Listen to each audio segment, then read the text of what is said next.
Sometimes it's got to all fall apart. It's got to go to pieces so that it can come together in a new way. Sometimes it's got to all fall apart. It's gotta go to pieces so that it can come together in a new way. Sometimes it's got to all fall apart. It's gotta go to pieces so that it can come together in a new way. So I can sing over this part much as I want. And when I feel like going to the chorus, right before it goes there, I stick my finger down and it sometimes comes in. And then I can't sing whatever I feel like over the top now. Messing with the time as much as I can so that it creates a tension. I never have to worry about it coming out of rhythm, no, no, no.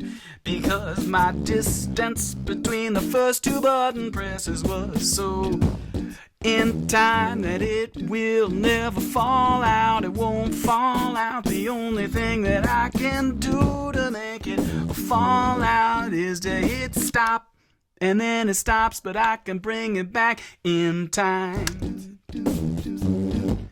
And sometimes it's all gotta fall apart, but when it comes together, it comes together, it comes together in a new way, in a new way. Sometimes it's got to all fall apart. Sometimes it falls apart so that it can come together, so that we can come together, so that it'll get together, so that we can be together now.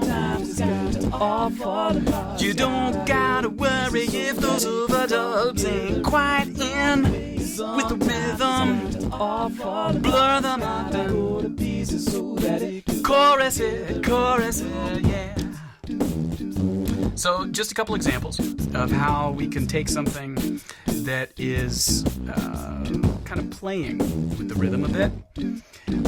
Unlike with a band, unlike with other musicians, this will not autocorrect. It will not try and figure out what you're doing and then align it if you're out, which is a good thing if you know what you're doing. And it's a bad thing, which brings us to the last point. It's a bad thing if you don't.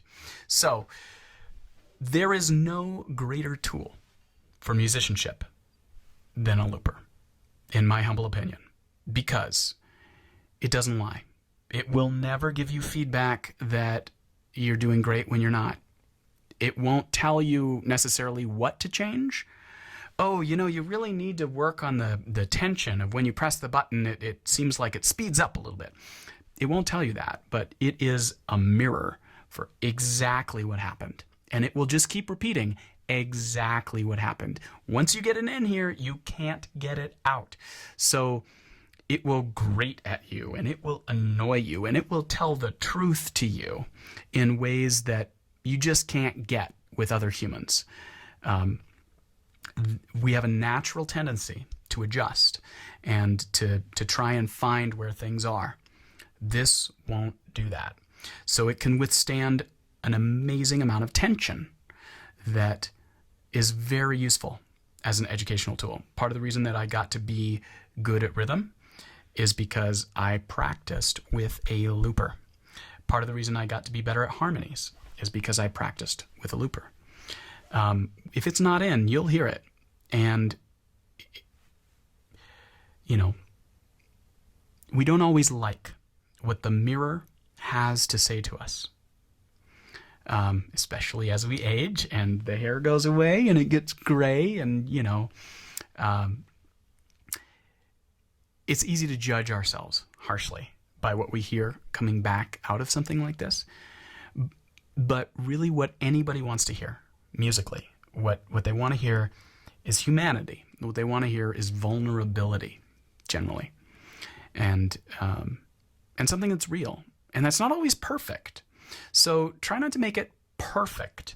But there are elements of your musicianship that you can develop that a tool like a looper will help you develop faster and better and more honestly than any other way I know. And it's always good to get a good teacher. It's always good to get somebody who can offer you that feedback of how to get better. This won't tell you how. It'll just tell you that you need to. So I hope all of this has been helpful to you. I hope that you go off and make lots of loops. Start simple. Start with a device like this one that doesn't have lots of buttons. Make it something that you can use so that the show isn't about you and your amazing looper pedal. That should not be the show. There's other people who can do that show, but that shouldn't be you. You have music. Make music. Connect with people through music. Whether that's other people that you're playing with on stage and you have a looper and they don't. If you are working with multiple people who have loopers on stage, you should know that those loopers need to be synced if you're going to do things that have rhythm. It's not optional. But they don't need to be synced if you're going to do things that are out of rhythm. So like we did that one textural loop. It was just that drone. I could do something like that against someone who's holding time. It's fine. There's lots of ways that you can start to think about time differently because of a looper. Your looper doesn't know what time it is. Doesn't care what time it is. All it does is repeat back what you put into it. So put good stuff into it. And yeah, best of luck. This has been Sam Rogers, the One Mouth Band, having fun with live looping. Oh, I wish you all the best with your looping as you loop it up. Loop it up now. Got to get in your groove. Make it loop. Make it you, make it you, make it you, make it you, make it you, make it you, make you. Sometimes it's got to all fall apart.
Hey, Sam Rogers, the One Mouth Band, with another live looping thingamabobber.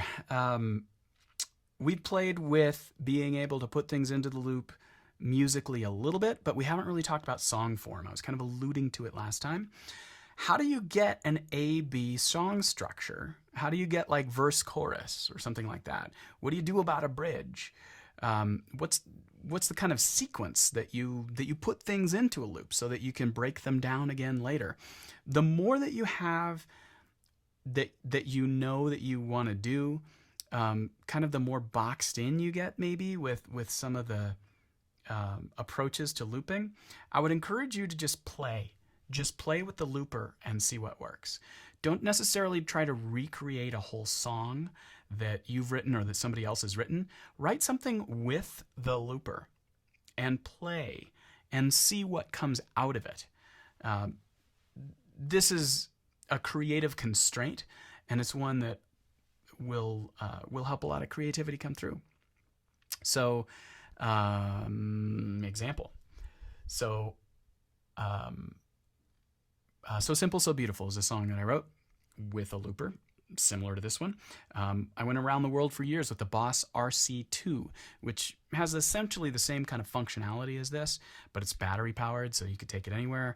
And I could hook it up on wireless, and I wore it on a guitar. It's a guitar pedal, basically. Wore it on a guitar strap, with a little adapter plugged in. It's not made for microphones, it's made for guitars, but it worked out great. And so I wrote some songs with that in mind, and it worked out really, really well. So I would encourage you to just play and see what happens when you do something similar. So I'm going to put the phrase that will never leave for the whole song.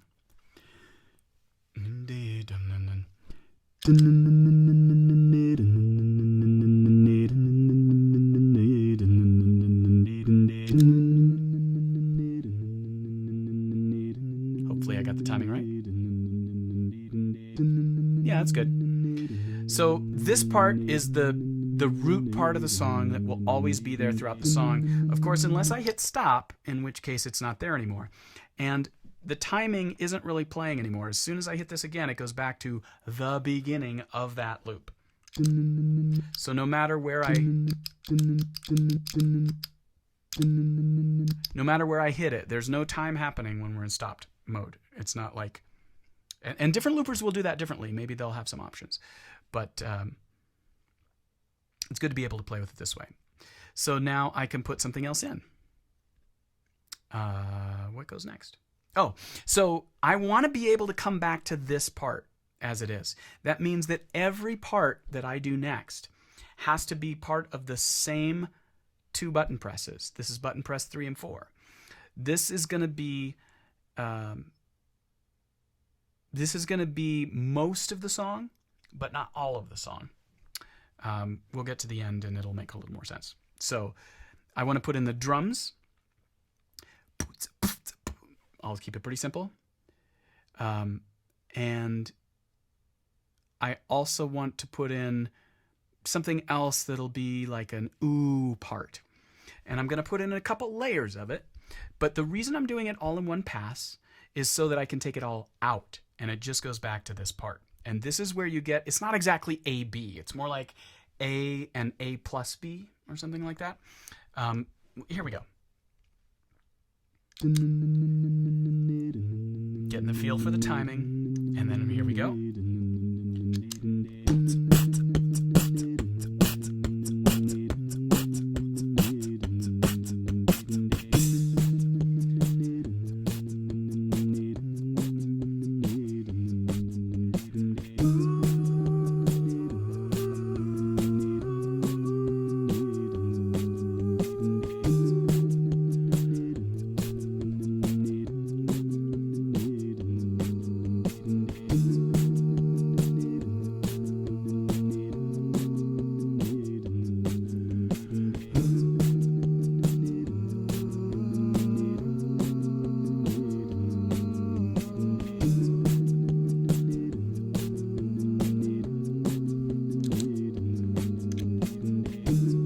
That was kind of weak. That wasn't great, but it lets me bring these things in and out. I could do some wavy stuff with it. I could do all sorts of things with that. Or I could just sing over the top of this. That penetrating glance, fire of your stare, your eyes have me entranced. I'll follow you anywhere. I can't resist your shine. Your visage is so divine. Now widening the view, taking in some more of you. So simple and so beautiful too. Attracted, distracted, endlessly amused by you. The music of your voice, the artwork in your smile. You see what I'm doing here is bringing that out, bringing it back in, and it gives that verse chorus kind of feel. Coming down to you, it changes everything I do. And while it might be all I get, pressing the button and 2 seconds later, that I'm not done yet. So simple and so beautiful too. Attracted, distracted, endlessly amused by you. Just walk into a crowded room and breathe. Right away I feel it's you. Ooh, the softest, smallest things, and I fall in love anew. So simple. Again, bringing that in and out. And then I can say, perhaps we'll never be closer than we are right now. If so, it's fine with me. I'm grateful for you anyhow, because becoming love through you. So taking it out again and then bringing it back in time might be all I get. Oh, I bet we're not done yet. So I'm getting that pickup of the drums a little bit, and that's part of the reason that those oohs fall out at the end, is so I can blur that part a little bit and make it come back in. Now at this point, the song doesn't really go back to the verse, so I could put more layers in. Sure, why don't I put more layers in? I don't need to go back down to just that bass part anymore. I can make as many parts as I want. So here I go.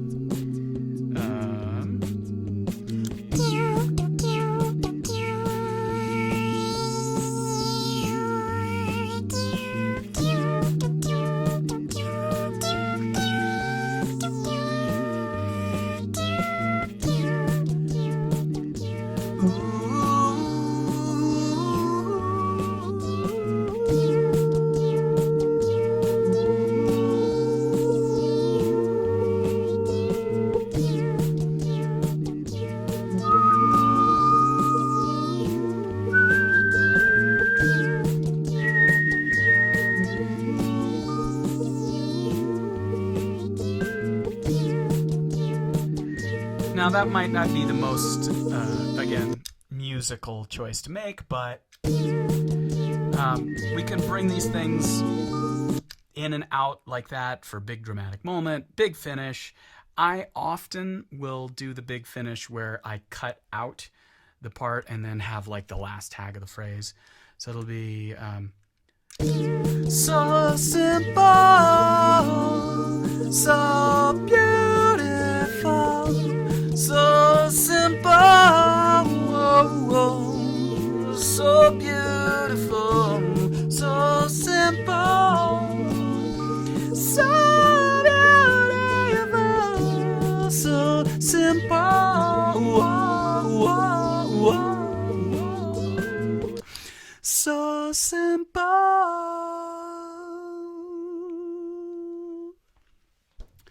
So in that, there were a couple things that I did. It's really cool if you can do it, to do some like echo kinds of things that aren't coming from the loop. It's not something that people mostly think to do, but when you can add your own echoes like that, whoa, whoa, whoa, that I was doing live, that wasn't the looper doing it, but because there's other loops going on and there's just strange stuff going on with time, the more I can warp time going into the microphone, like without anything funky happening with